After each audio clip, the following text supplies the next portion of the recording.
You've got to protect yourself from the thieves in this government and from a massive collapse or a massive crisis or debt crisis.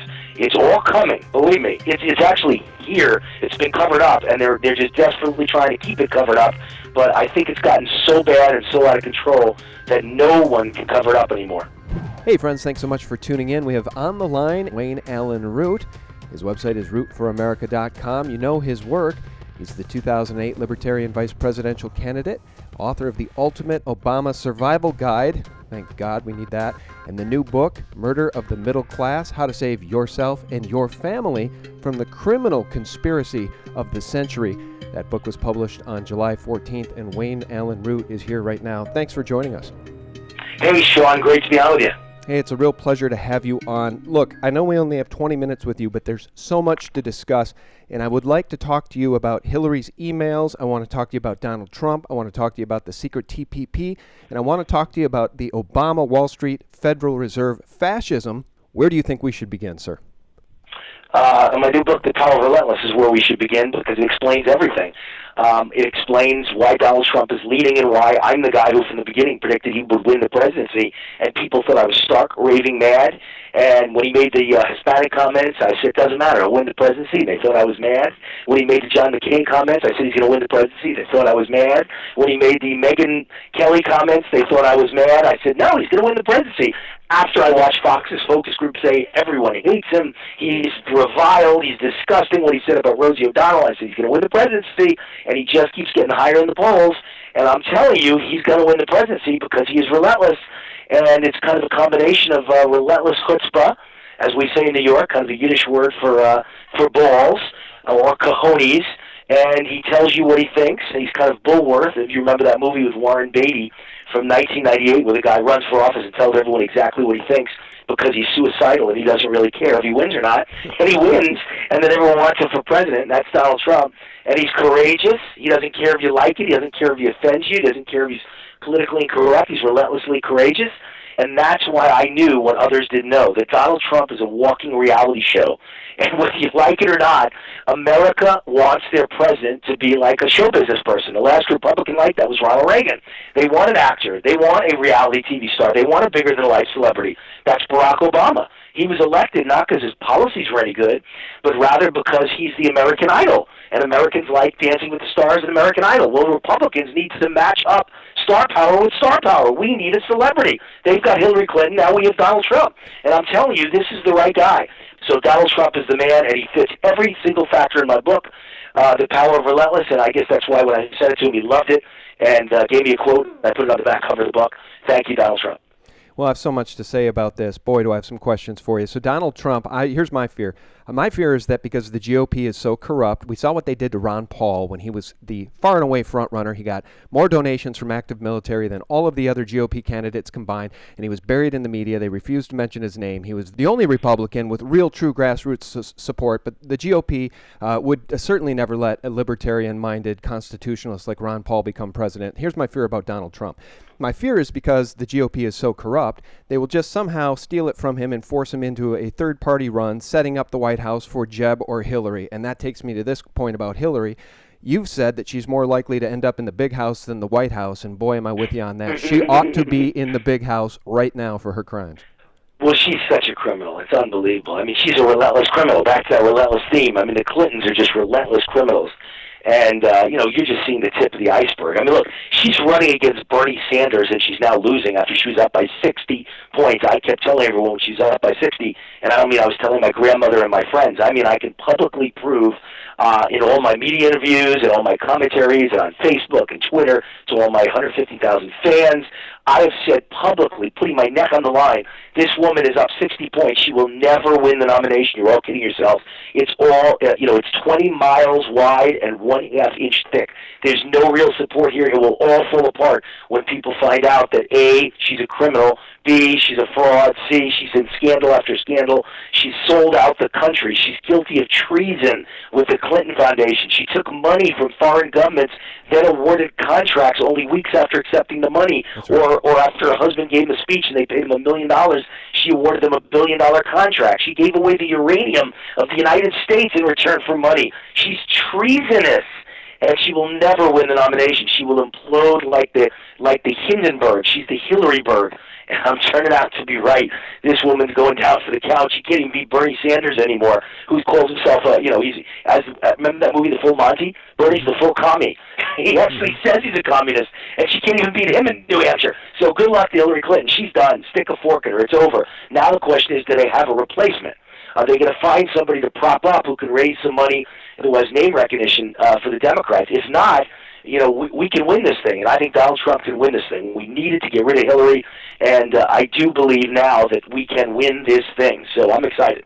Yeah, and I understand what you're saying about the celebrity factor. I truly do. Donald Trump is one of those bigger-than-life personalities, and he's definitely filled with hubris, which makes me wonder, is he just hubris-filled, or is he really this naive? Because he's saying some of the things that typically lead to, and it's certainly in a criminal government like the one we have, could lead to the unexpected injury or demise of somebody, because he's speaking so much truth, and I think that that is what's resonating with a lot of the American people. He's tapping into this anger. People are fed up of the criminality. They're fed up with the crimes of Wall Street. They're fed up with the endless bailouts. They're fed up with the lies. They're fed up with big government. They're fed up with unconstitutional endless wars of aggression, and Donald Trump is one of the only politicians out there right now saying some of the right things and talking about Hillary's crimes. So I guess my question is do you think is he hubris-filled? Is he naive? Well, he's definitely hubris-filled. I mean, listen, he's a New Yorker. He's a lot like me. I'm hubris-filled too, but in a positive way. I think throughout history, everybody thinks of hubris as this terrible thing.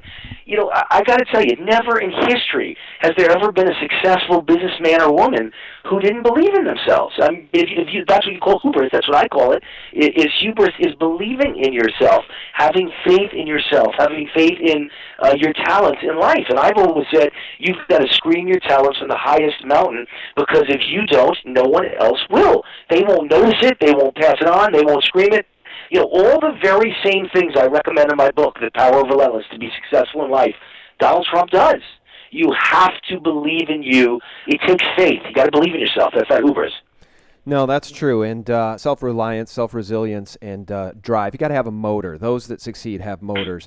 As Adam Carolla in the #1 podcast on earth, Adam Carolla likes to say, those with motors. He'll take a motor any day. That's the type of person we all need to be. You got to have a motor. And it works in business. It works in sports. It works in politics. My entire book is about, relentless motion. That's really, so when you say motor, I'm a man who moves 24 hours a day. As a matter of fact, so in 10 days I did 200 interviews, and I just found out an hour ago that my book is the #6 best-selling conservative book in the United States of America. Everything in life is about a motor and energy, no question. Yeah, absolutely. And let me ask you this. I want to bridge back to Trump because I saw a piece on CNN the other day where they had the former Attorney General on. They were annihilating Donald Trump and his bizarre and zany and ridiculous idea of building a wall on the southern border. It would be impossible to build a 2,000-mile wall, and here's why, blah, blah, blah. And meanwhile, I thought to myself, well, how interesting. I wonder how long the Great Wall of China is. Well, I looked it up, and it's 5,500 miles long, Wayne, and it was built in 206 BC. It's 2,200 years old. So we're to believe that this government can't build a wall to prevent illegal immigration because it's just impossible. And they said that the wall would cost somewhere in the neighborhood of $100 billion to build, even if it could be done, which it can't be done, so let's not even talk about it. $100 billion is a rounding error to a government that is borrowing $1 trillion a year from the Federal Reserve. Well, let me give you a couple of thoughts on all of that. Number one, you don't have to look to the Great Wall of China, although that's a great example, Sean, and I appreciate it. I'll probably wind up stealing it and using it one of these days. Thank you. Go for it. But I always use Israel as the example. Israel was plagued by massive terrorism, and now there's virtually no terrorism in Israel, and the only difference is they built a wall. Basically what happened was they put a wall up, and everyone said, what a disgusting, horrible, immoral, racist thing to do. And all the attacks are coming over that border, and they built a wall, and there's no more attacks. And so walls work. Second of all, I love people when liberals go, oh, it's like the Berlin Wall. America wants to build a wall now. How disgusting. But then we're like the communists. Really? Last I checked, the Berlin Wall was built to hold people in so they couldn't escape communism. We're building a wall because things are so great in a capitalist society, everybody wants to run into our nation, not run out of it. You can leave anytime you want to leave America. The door's open to leave. We're just trying to keep you from coming because so many millions, tens of millions, want to come with this capitalism and an economy, unfortunately a freeloader economy that hands you a welfare check. That's right. We'll go bankrupt if we keep letting them all in. So That's right. I think that's the second answer. But the third one, here's my important answer. Donald Trump keeps saying he's going to build a wall, and I think it's great, and it's the reason why I'd love to see him be elected president. I think it should be his number one issue, and him and I send notes back and forth to each other, and I keep telling him it's the number one issue. But I think a virtual wall is more important than a wall. He hasn't said that yet. I wish he'd pick up on it. You don't need a wall that costs billions. You can police the border with a virtual wall with high-tech surveillance equipment, and the minute someone tries to get over, led by a coyote with a bunch of illegals behind them, you'd inform the Border Patrol, tell them what grid to get to, you'd have them all arrested and handcuffed in a matter of seconds. You don't need a wall. You just need border agents and drones, and you've got yourself an invisible wall. So, there's no reason to worry about the money cost either. But we also need to enforce the existing laws, which this criminal administration will not do. And, one of the... Well, Donald Trump will do it. That's the good news. He will. He wants to deport everyone. Well, I doubt that's going to happen, but I'll bet you Donald's a brilliant negotiator, Sean, the art of the deal. And Donald Trump knows you got to ask for more than what you want to get what you want. So if he asks for deportation of all 15 million or so illegals in the United States, what he'll wind up negotiating is, number one, you'll get the wall, and number two, you'll get deportation of the felons among them, and you'll never get to deport all the rest. They'll probably stay, and that's life, but you got what you wanted in the first place. Okay. Well, now, I know we've got about 6 minutes here before we lose you. I just want to ask you this here. Now, it sounds, I think, to a newcomer like you may be in the Republican camp. I know you're a Libertarian, and I think you've probably broken your false right-left paradigm, as I have, understanding that the right and the left are controlled by the puppet masters above, and I don't think there's any better example of that than the secret TPP, the Trans-Pacific Partnership. Obama, Dianne Feinstein, Nancy Pelosi, Hillary Clinton on one side. You got Boehner, McCain, Lindsey Graham on the other. Both aligned against the people. The TPP being negotiated in secret, really turning over our sovereignty as a nation economically to corporations and to private corporate courts. It's really disgusting stuff. So let me ask you this. Do you think the nation stands a chance, even if Donald Trump were to become president? Because the secret government, as Peter Dale Scott calls it, the deep state, has so much power. The military-industrial complex gets, I think, 50 cents of every dollar in tax dollars collected every year, over $500 billion a year. How is one man going to turn this freight train around? Well, I don't know that one man will ever turn a freight train around, but one man could slow a freight train if he's relentless enough. That's the whole point of the power of Relentless. Anything's possible, and a guy who said what he said about McCain, and everyone said he was dead and buried, and said what he said about Hispanics and the border, and everyone said Trump was dead and buried, his career's over, and said what he said about Rosie O'Donnell and Megyn Kelly, and the list goes on and on. It just seems like he should be dead and buried, and he's like a phoenix rising from the ashes. You can't stop him, you can't slow him. That's my definition of the power of Relentless. So even that one man standing up against the powerful special interests, if he excites and mobilizes enough people, then I think he can bring a lot of us with him, and if public opinion is strong enough, you can make some changes. Are you going to turn everything around overnight? No. Are you going to stop all lobbying and bribery? No. Are you going to stop everything bad going on in America that's screwing over the middle class? No. But you know what? I'm happy to have a few little victories for once. It'd be nice to see a little victory here and there. Yeah. And so, if we're going to save America, if there's any chance, and I don't even know if there is, it's so far gone at this point, and so many people are on welfare and government subsidies. Yeah. But if you have any chance, you're going to need a man like Donald Trump. That's the only chance that you've got. He's a celebrity. He says what he wants. He's like a real-life reality show that'll help you get elected. Once you're in office, you can use the bully pulpit, on TV and your talent as a TV producer and star, that star power to bring the American public with you on certain issues. And maybe, just maybe, we can slightly slow the freight train and begin the process of turning the nation around. How about this, Sean? How about we just build a wall? I'd be happy with just that one little thing. Yeah, it's definitely a start. And I think here's where you're right about Donald Trump. He's tapped into the anger, and he's talking about issues that the corrupt Republicans and Democrats typically would consider off limits in these debates. And so he's actually hitting the nail on the head in so many ways that he's getting people excited. And I think you're right about that. Okay, now before we lose you, I have to ask you about this economy. We're approaching September in October here. September 23rd is a key date. A lot of people are worried about the 7-year Shemitah cycle, the worldwide debt implosion. We see stock markets around the world. I think 23 different stock markets around the world are crashing. That's according to our friend Michael Snyder at Economic Collapse blog. Let's just talk about the reality of where we stand economically. Are you terrified that a crash or a dollar crash is on the horizon? And what is the best way for people to protect themselves? I am terrified that a massive stock market crash is on the way. It's the most overvalued stock market in history. It's not based on a single fundamental. We have a horrible economy, and the stock market does nothing but go up because the worse the economy gets and the worse the news is, A, the more it's covered up in the media, and they try and tell you we're in recovery and everything's fine, total lie, total fraud, and B, the worse it gets, the more the insiders just laugh and rub their hands together and click their heels and scream yes and pound their fists, because the more bad news that happens and the more proof we're in an Obama depression, the more the Fed has no choice but to game the system by keeping interest rates at zero and by funneling more money into the stock market, more fake dollar money printing, as Ron Paul would say. The Fed just is manipulating this economy in the most extreme way in the history of mankind. And, this quantitative easing, just spend money, print money and spend money, drop it all out of the helicopter, as Ben Bernanke would say, on Wall Street, and you make stocks go up. And so the worse it gets, the more money you print and the more you sprinkle on Wall Street, and the richer the top 1.5% get, and the rest of us get poor because we owe the debt back. Yeah. So this is a disaster. It's all a fake. It's all a fraud. It's all a mirage. It's all going to implode. I don't know when. No one does, Sean. Could be tomorrow. Could be 5 years from now. But in the end, it's going to implode. It's going to be bad. And I own gold. I own a lot of gold and silver. I own a lot of precious metals. I own rare color diamonds. And I'm a believer in that. And you'll see it in my book. Those are the only two things that relentlessly appreciate when the whole world goes to hell. And so if you're smart, you'll always have some alternative investments. And I believe gold and silver, and by the way, oil as well. I like oil, even though it's been down lately. That's good. Gold's been down. That's a buying opportunity. The more it goes down, the more I buy. So gold, silver, oil, and rare, fancy color diamonds that can be kept in a safety deposit box. Gold can be kept in a depository outside the United States. You've got to protect yourself from the thieves in this government and from a massive collapse or a massive crisis or debt crisis. It's all coming, believe me. It's actually here. It's been covered up, and they're just desperately trying to keep it covered up.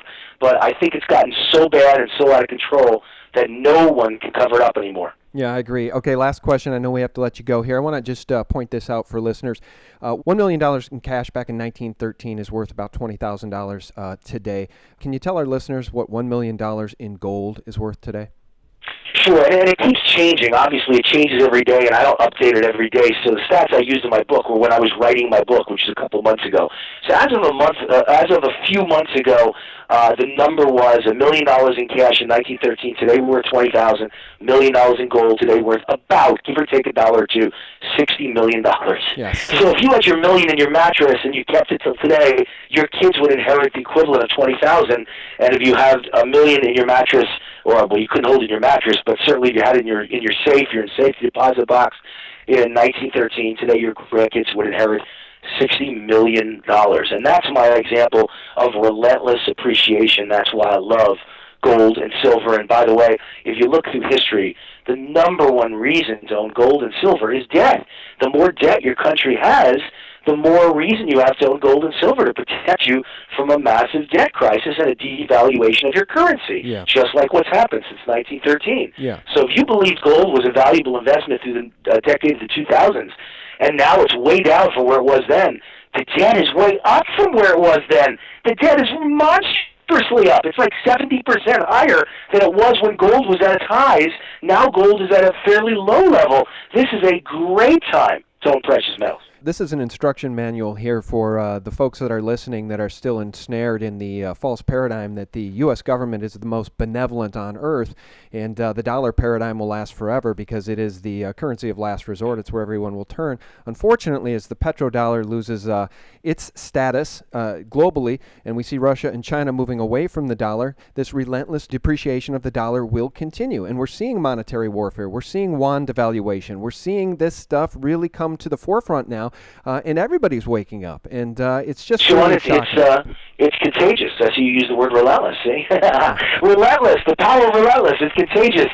Anyone who thinks that the government is omnipotent and knows what they're doing and will always protect you, I'll just give you two very recent stories. Number one, isn't the EPA great? They're the ones that release the toxins into that river. The EPA that's trying to protect us from poisons and pollution just polluted an entire American river by releasing toxins from an abandoned mine, and a tragic, incompetent mistake that poisoned the water, and who knows what it will do for how many decades or centuries. I've heard that those toxins will not come out of that river for literally centuries. That's who you're looking to protect you. Yeah. And then I saw in California with their drought, the brilliant bureaucrats of Los Angeles bought millions of black balls that they poured into the biggest reservoir in Los Angeles to create a shield that sits on the top of the water and will stop it from evaporating in the sun. And they poured it into the reservoir 1 week ago, and they said, we've just saved ourselves from the drought because the water won't evaporate.